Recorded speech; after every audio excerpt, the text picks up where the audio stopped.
Hey guys, welcome to a special episode of Redneck Lights, where we are heading out on poverty tour. So we're actually picking up on the second day, coming from North Texas to going to Weatherford, Oklahoma. So basically, we're skipping the first part where they're going from Joplin to Weatherford, but we plan to just kind of take it easy, drive the back roads. Got my dad and my brother with me. We just stopped at Buc-ee's. That was kind of our first stop in Melissa there. Let's get started. And so the trip began. But unfortunately, our first issue reared its ugly head only about 20 minutes into the drive. All right, we're just a few miles in, and we started overheating a little bit. So I turned the air conditioning off, unfortunately, and we're moving pretty steady, about 60 miles an hour down this road, so I'm hoping this will cool us off. We're about to come up on a town, so we'll just kind of see what happens. Very disappointing, but it kind of makes sense just with how hot it is outside. I think it's like 95 or something. You know, it's just a lot of thermal load to add the AC to everything else that the car's being asked to do. But we'll keep an eye on it. As long as it keeps moving down, I think we can proceed. But like I said, we'll keep a close eye on it. All right, so we cooled back off. I turned the AC off for what, like 5 minutes? Went right back down. Now I've got the AC back on, and so far the needle hasn't moved. We're going about 60 miles an hour. What I think happened is getting out of DFW, there's lots of stoplights and, stop and go. I bet it crept up when we were stopped in traffic, and then it just never went back down. So what that means going forward is I'll just have to shut the AC off if we hit traffic or if we're going through a town with lots of stop signs or something. And we'll just keep a real close eye on it. But as long as we can go the next, 20 minutes or so without having to turn the AC off, with the gauge not moving from that 210 mark, I think we'll be okay. So we have AC when we're moving. Yay! And so this worked for about an hour or so. Basically, every time we went through a town, I shut the AC off, and the temperature gauge would creep back down if it had been up high at all. Really, as long as I stayed about 60 miles an hour or higher, the AC was fine. But unfortunately, as we got into Gainesville and hit a good bit of traffic, the temperature gauge started going up, and it would not go back down, even with the AC off and moving at speed. We're toasty, 250. Where's that? That was dumb. This must just read cooler. See, over here it's reading 150 when clearly the motor's at 250. So yeah. Fun fact, the overflow broke off, so I wasn't able to put the tube into the overflow tank, so we're just dumping coolant. This does not bode well for the journey. We've only been going about 2 hours. We'll just have to walk around and let it cool off and decide what we want to do from here. We're early enough in the trip where we could go back and get a modern car. I'll have to think about it. So after letting it sit for about an hour and mulling it over, I figured this problem was only going to get worse.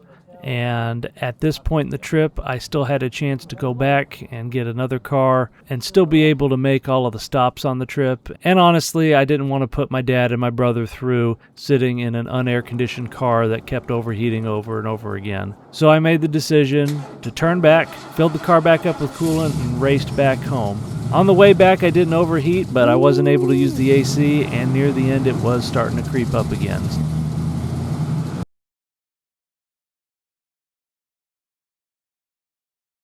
All right, well, we made it back.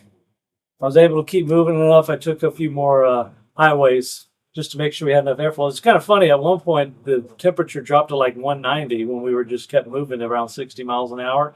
But pretty much any time we went through a town, it just started kind of creeping back up. And this was without the AC whatsoever.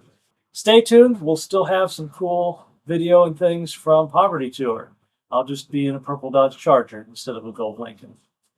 And at that point, I realized that I was far behind on changing the oil in my Charger, so I did that real quick.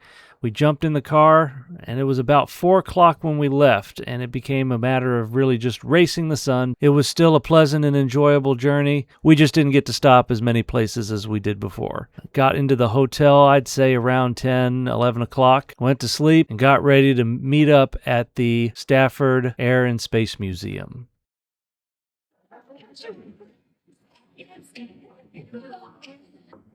This one.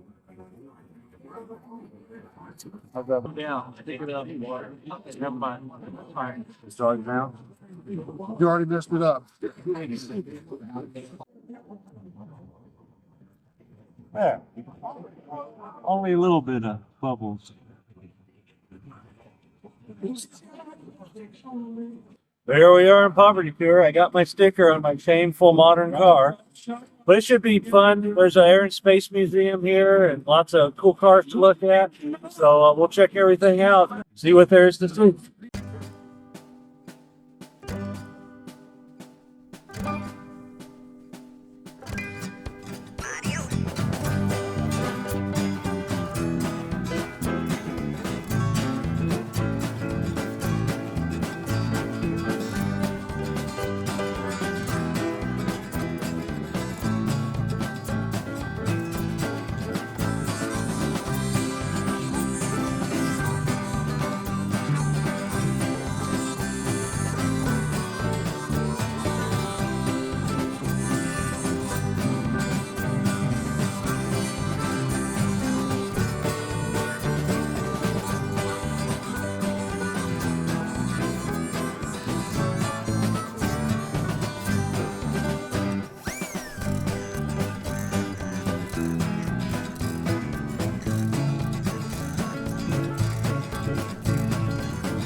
And that first meetup was a blast. Got to see a lot of cool and interesting cars, and I got to meet all the YouTubers that I watch every day, including Dalton. A lot of times when you meet celebrities, even micro-celebrities, a lot of times they feel a little like they're aloof or entitled, and that's completely the opposite of all the guys I met. Dalton, Mortsky, Jesse, Angus, all of them were welcoming, friendly, and honestly, they were just regular guys that happened to have cool cars and YouTube channels. So at the first meetup in the books, we jumped in the Charger to travel on Route 66 on to Tucumcari, New Mexico. Now, this would be the first of many stops. Tried to take it easy, and if we saw something interesting, we just stopped. And there was this cool little old-fashioned town that they had all set up that you could tour through and see old stores and things. And this took us toward the Texas state border. Cover that faded one. Well, this is my brother. He's so tall. So you guys just run and do a basketball jump slam. Yeah, all right. You Where put do it- you want it, Alex? See that Anywhere faded but on one mine. that You says put it travel. on mine, I'm going to kick you in the balls. Well, I can't kick that high. I'll punch you in the balls. Oh, good shot. Now you got I got a smooth good it out. shot, yeah. It's like a layup. There you go. All right. Yeah. Now you're just showing off. You want to put it higher? Thankfully, my brother's balls were safe. We did not cover up the sticker, and we got to have a fun time following along with Inevitable Jim's crew until we got to the historic Conoco station in the next town. They actually had a pretty good place there for lunch. I had a meatloaf sandwich. It was delicious. After making a couple more stops, including one where I got to see a couple Edsels in person, my tire decided to come apart. Fun things are happening. I found out that my bumper was rubbing against one of the tires in such a way that one of the belts, the nylon belts, came out. So there's a big groove in one of my rear tires. I'm not losing air, so that's good. I do have a spare and a jack, so that's okay. I figured I'd just go to a tire shop. I need new tires anyway, and just get it replaced or fixed or whatever it needs to happen. And I figured, I probably shouldn't go on the interstate because I don't go too fast, blow it up while I'm in the middle of a highway. It sounded like a bad idea. So I figured I'd just keep following, the side road like I had been the whole time. Well, we've encountered a dirt, gravel, rock road, which I probably wouldn't have wanted to drive on even if I were in the Charger without a bad tire. The only good thing is there's other poverty tour folks around. And hey, maybe my theory that the ground is softer, so maybe it's easier on the tire. I don't know. We'll see. But yeah, it's a fun little curveball. See, new cars are not immune to having issues on road trips. So I decided to follow these other poverty tour cars, figuring that they would eventually get back to the interstate. We got on a fairly isolated road way back in the country. In fact, at one point there was a gate. Thankfully, it wasn't locked, and we were able to pass through it. But the whole time I was kind of white-knuckling my steering wheel, hoping that my tire wouldn't go flat if I hit a rock or a pothole real bad. It was good that there were other cars around, and I guess that's kind of the special thing about Poverty Tour. There's always someone around able to help. Of course, following the group isn't always the best idea, as we came to a dead end where we had to backtrack and turn around to get back onto the dirt trail to hopefully get back to the interstate. But get back to the interstate we did. The rest of the crew decided to keep on going, I think, into more dirt roads, while I went ahead and boogied on the interstate to get to a tire shop. the other way, yeah. I'm gonna go 2.2 miles. See what happens. All right, good luck. Thank you. It was fun. Yeah, Appreciate it. you too.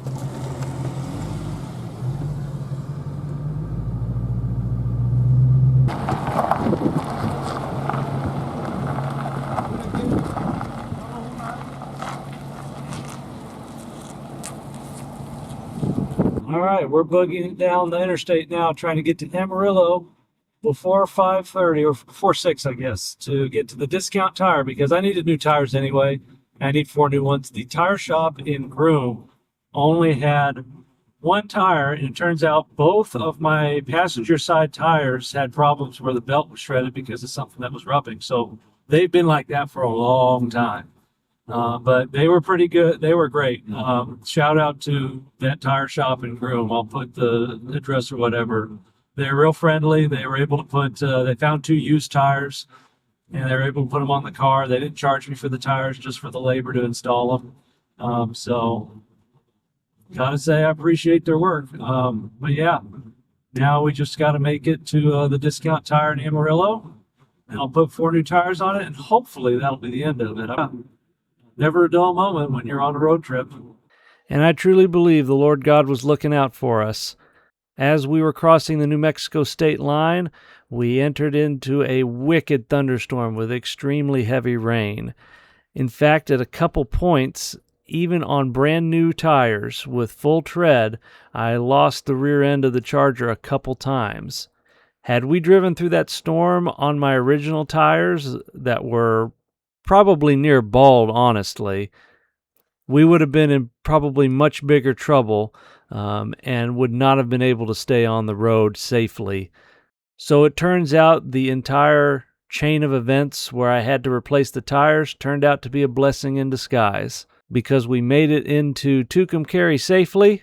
And while we got to the hotel late, once again, we did enjoy a steak in Amarillo and we got a good night's sleep ready for the meetup the next day.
All right, day 3 of the poverty tour. We're shooting through New Mexico. So the surface roads are much worse. So we're going to make a little bit more liberal use of the interstate going between destinations. But if there's a bypass that has, historic 66 or something, we'll kind of mosey off the beaten path where we can. See, far as the eye can see, if we can get the tractor trailers out of the way.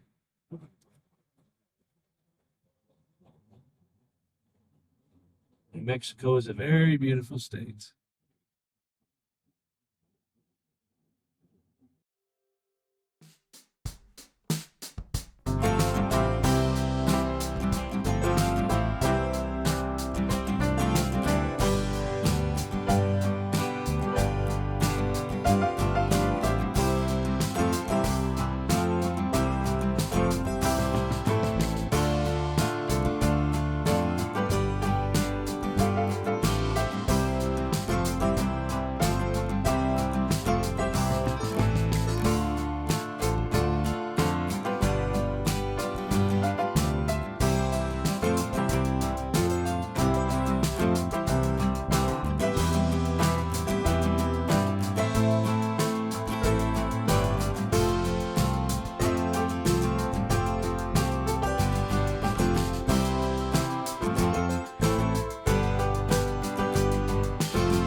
while we didn't take a ton of footage, we had a lot of fun seeing the sights. We passed through Albuquerque and got a burger at an old Route 66 themed diner. Did a tiny bit of urban exploring, and then by the time we got to Gallup, New Mexico, we explored the old Rancho Hotel and their gift shop, and just generally took in the sights. All right, day 4 of the journey. We've peeled off from the rest of the poverty tour, and we're headed back to North Texas. We can't make it there in a day, so we'll stop in Roswell to see the UFOs and the aliens.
And that last day was just a sprint across Texas. Nothing really that eventful happened.